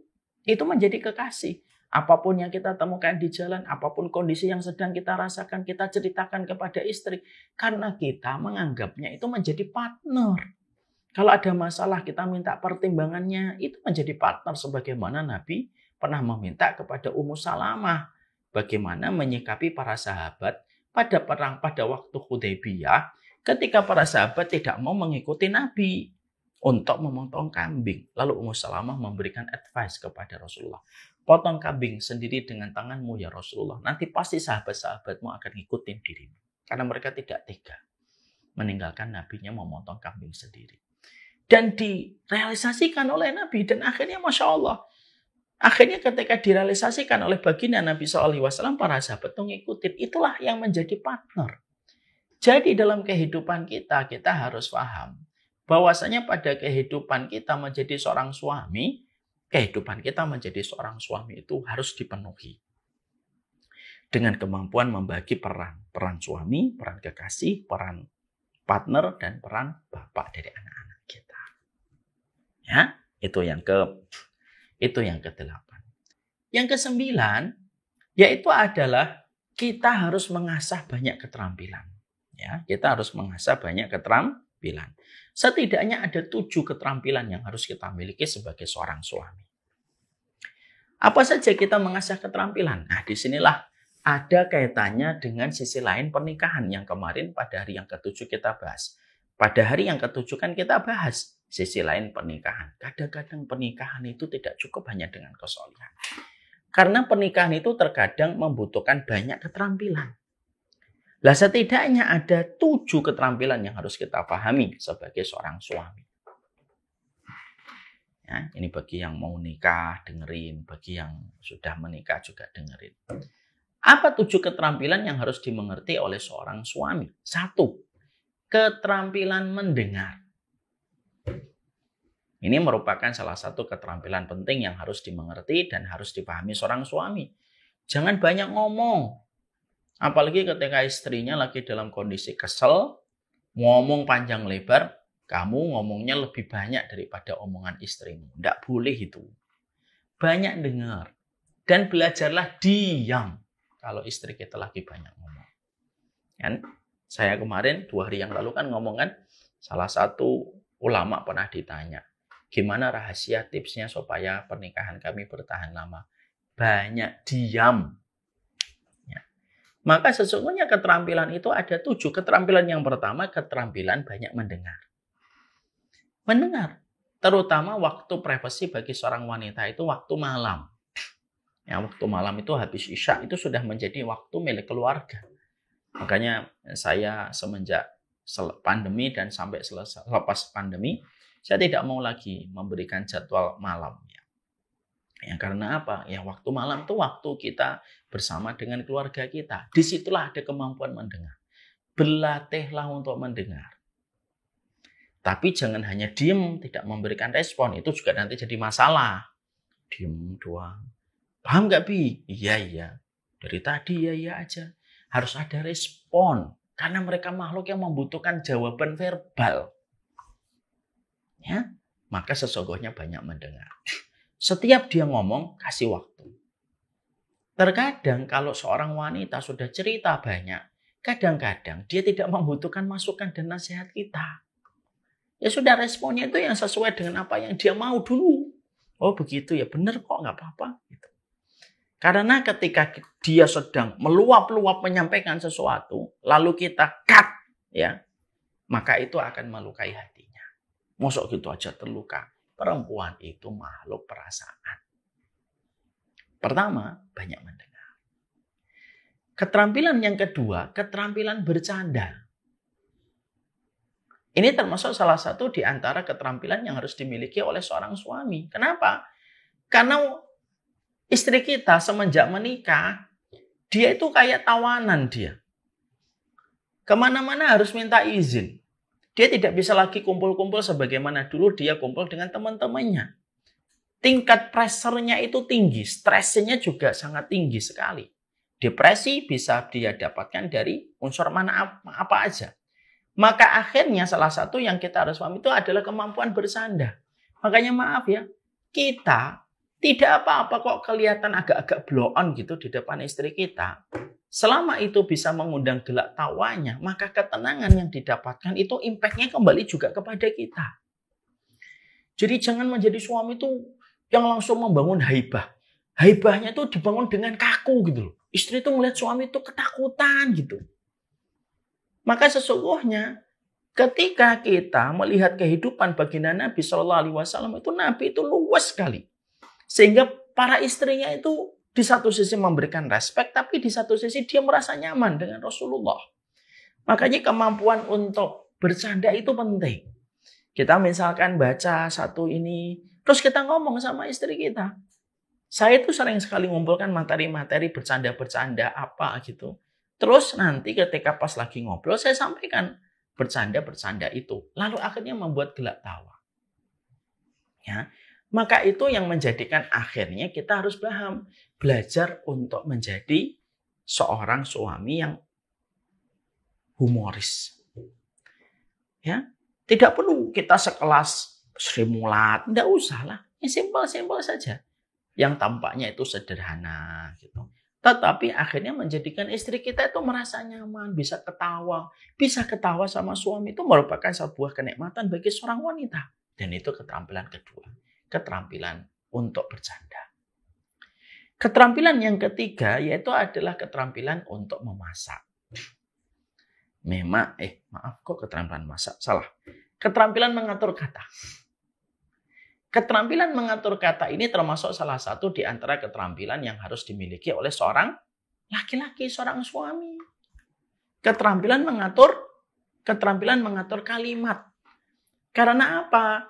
Karena bisa jadi ada banyak maksud kebaikan tidak tersampaikan karena intonasi dari sang laki-laki itu intonasinya sudah salah.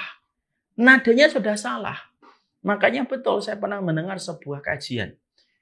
Masalah terbesar pada kehidupan rumah tangga itu masalah nada. Sang istri ingin menyampaikan sesuatu kepada suami, nadanya sudah nggak enak. Sang suami ingin menyampaikan sesuatu kepada istrinya, nadanya sudah nggak enak. Akhirnya apa? Terjadi gesekan. Makanya akhirnya belajar mengatur nada. Contoh nih, ketika ada seorang istri ingin menyampaikan, mbok rumah itu sekali-kali dibersihkan. Dia mengatakan, mbok rumah itu sekali-kali dibersihkan, toh ada nya. Itu sudah jadi beda. Beda dengan dia mengatakan, misalnya seorang istri atau seorang suami itu mengatakan kepada istrinya,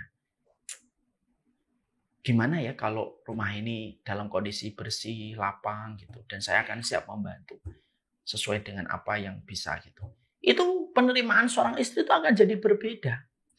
Penambahan sih saja itu aja sudah sangat bisa berbeda. Gimana sih? Dengan gimana istriku? Sama gimana sih? Itu kan beda. Makanya akhirnya kita menjumpai dan kita mendapati para ulama mengatakan keterampilan humor, keterampilan mengatur kalimat, keterampilan untuk mendengar itu penting. Maka keterampilan mengatur diksi dan kalimat itu penting sekali. Berapa banyak setiap kebaikan tidak tersampaikan setiap maksud kebaikan itu karena apa? Karena pemilihan kalimatnya yang tidak baik. Lalu intonasinya itu tidak jelas dan terkadang intonasinya terkedung marah. Ketika intonasi sudah salah, cenderung marah, susah diterima oleh seorang istri. Maka yang ketiga, keterampilan mengatur nada itu menjadi salah satu di antara kebutuhan mendasar keterampilan ketika kita menjadi seorang suami. Yang keempat, Keterampilan yang sangat dibutuhkan untuk kita sebagai seorang suami apa? Keterampilan berlapang dada untuk menyerahkan manajemen rumah itu kepada istri. Karena apa? Karena memang rumah itu merupakan ekspektasi dan harapan besar wanita itu pada rumahnya.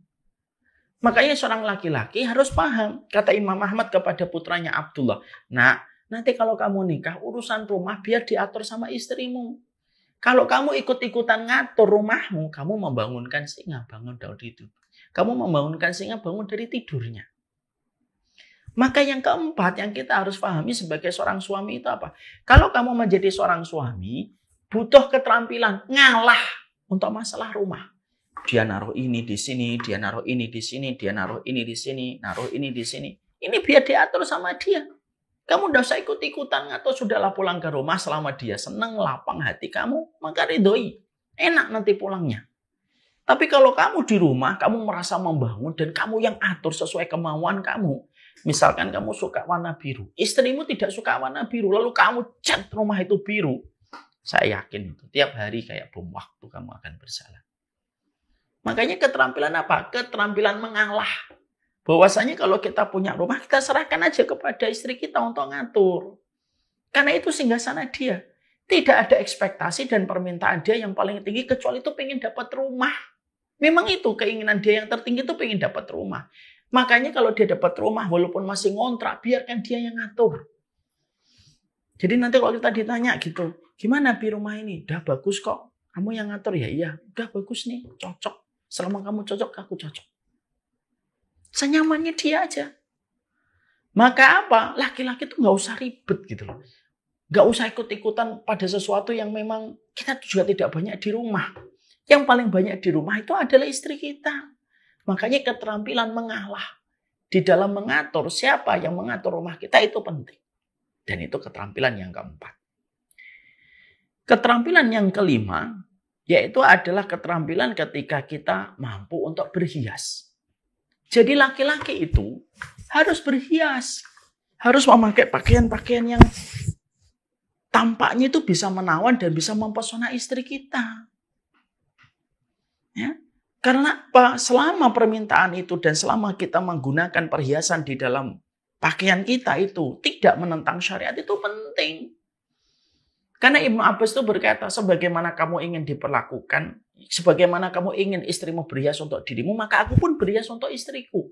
Maka kita memiliki kemampuan berhias. Kadang-kadang kita perlu touch up, membersihkan, atau kita memastikan mulut kita tidak bau. Itu penting karena Rasulullah itu kalau habis safar tidak mau masuk rumah kecuali siwak dulu. Itu kan Rasulullah memperhatikan kebersihan dirinya. Jadi memperhatikan kebersihan diri itu penting. Dan laki-laki itu punya kemampuan untuk itu. Jangan ketika di rumah sudah bau, nggak langsung mandi. Bau keringatnya luar biasa. Habis dari warteg makan pete. Pulang ke rumah lalu kita paksa istri kita. Udah sabar sama suami. Saya itu pintu surgamu. Nggak gitu-gitu juga Bambang. Kan nggak gitu juga. Sehingga akhirnya menjadikan kita itu harus berhias. Istri kita tuh suka ngeliat tuh kayak apa? Oh, dia suka kalau kita pakai baju lengan pendek. Pakailah baju lengan pendek. Supaya ketika dia melihatmu dengan pesona, menjadikan dia tuh semakin respect sama dirimu. Tapi kalau kamu di rumah, pakai sarung gitu ya. Sarungnya berantakan. Yang bagian depan tinggi, yang bagian belakang rendah. Terus pakai singletnya sobek-sobek. Giginya kuning. Bau ketek. Jangan kita mengharapkan lalu berkata, ya apapun kondisi suamimu kamu harus terima. Kan kita nikah itu harus menerima apa adanya. Enggak gitu. Menikah itu bukan menerima apa adanya, tetapi menikah itu belajar untuk menyenangkan pasangan kita. Makanya akhirnya termasuk di antara persoalan, keterampilan yang harus kita miliki ketika kita berumah tangga, wahai seorang suami, keterampilan ketika dirimu itu berhias. Jadi kamu itu berhias. Ya. Misalkan kamu lihat istrimu itu suka warna pastel, ya sudah pakai warna pastel. Ya. Banyak orang yang suka komen ke saya, Ustadz sekarang kelihatan lebih muda gitu. Sebenarnya bukan muda umurnya, tapi karena saya tahu, oh Istri saya tuh suka dengan pakaian-pakaian ini. Saya beli pakaian-pakaian itu supaya dia senang melihat saya sebagaimana saya senang melihat dirinya. Kamu potong rambut, ya tanyalah sama istrimu, potong rambut begini cocok atau tidak cocok? Tidak cocok. Pakai kumis itu cocok atau tidak cocok misalkan. Tapi kalau kumis kan memang sudahnya kita menipiskan. Maka semacam itu kita lakukan karena itu merupakan bagian dari keterampilan kita berhias. Dan itu keterampilan yang kelima. Keterampilan yang keenam, keterampilan untuk memperlakukan istri kita tawanan. Maksudnya gimana Ustaz? Nah begini penjelasannya. Istri kita itu kan tawanan. Karena semenjak dia nikah, kemanapun dia harus minta izin kepada kita. Sampai puasa sunnah pun dia harus minta izin kepada kita. Maka ketika kamu menyadari bahwasanya istrimu adalah tawanan, kemanapun dia itu pergi, maka sesungguhnya dia itu kemanapun dia pergi itu dia harus minta izin. Kasihlah tawanan itu tuh dengan perlakuan istimewa supaya dia jatuh hati kepadamu. Sehingga kadang-kadang kita perlu quality time sembari membiarkan dia istirahat. Biarkan dia istirahat. Sesekali itu membiarkan dia istirahat. Sudah, nanti hari Sabtu nggak usah masak ya. Loh kenapa? Kita makan di luar. Nah itu pagi, siangnya kita pesan GoFood. Sorenya kita pergi ke mie ayam. Jadi dia senang menunggu hari itu. Kenapa? Tawanan diperlakukan baik itu senang. Kalau ada orang di penjara, tiba-tiba sipirnya sering ngasih mie ayam, sering ngasih bakso, kan dia jatuh hati sama sipirnya. Ya, sipirnya sering meminjamkan komunikasi supaya dia bisa komunikasi sama keluarganya, dia jatuh hati sama sipirnya. Maka istri kita itu tawanan. Sehingga akhirnya kita memberikan istirahat, memberikan quality time kepadanya. Allah saja ngasih dia istirahat loh. Masa Ustaz? Iya. Dalam 1 bulan dikasih oleh Allah haid selama 1 pekan dia tidak sholat. Loh Allah saja tahu. Allah tahu loh istrinya itu. Allah tahu wanita itu lemah. Dikasih istirahat oleh Allah. Kita mengambil sebuah hikmah. Hikmahnya apa? Oh seorang wanita itu memang lemah. Dia lemah dan pula menjadi tawanan. Makanya kita akhirnya apa? Memberikan keterampilan kita itu apa? Memperlakukan istri yang tawanan itu dengan kita memberikan prioritas dan memberikan istirahat.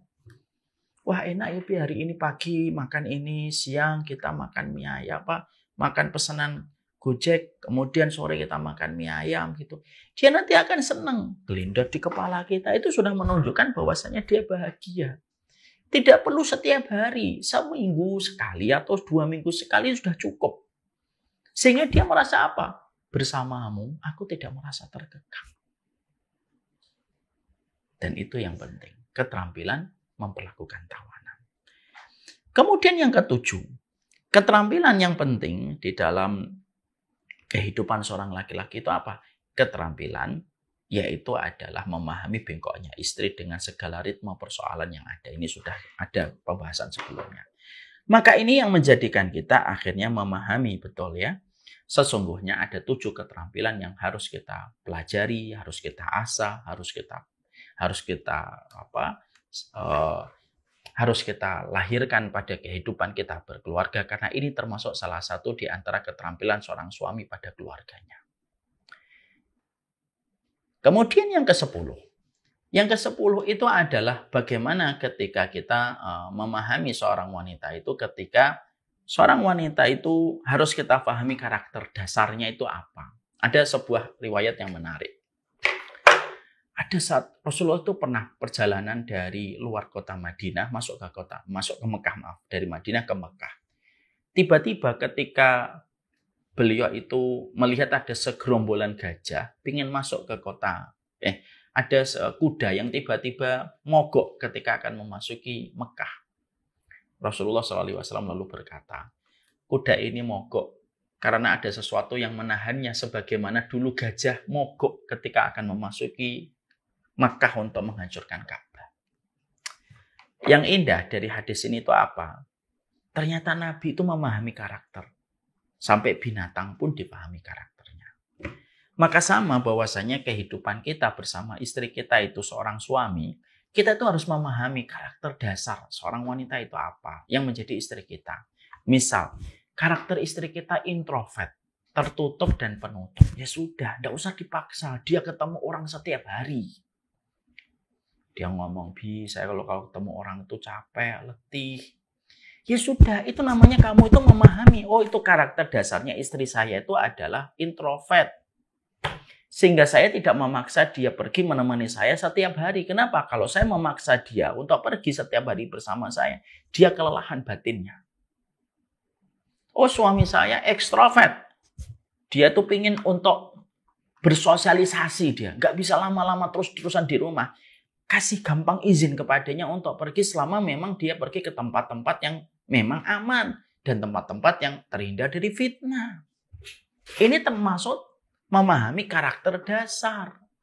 Sama pula, termasuk salah satunya itu memahami tentang bagaimana kondisi istri kita, sifatnya secara kejiwaan, apakah orangnya sanguin, apakah orangnya melankolis, apakah orangnya koleris. Ini kan ada dalam ilmu psikologi kan.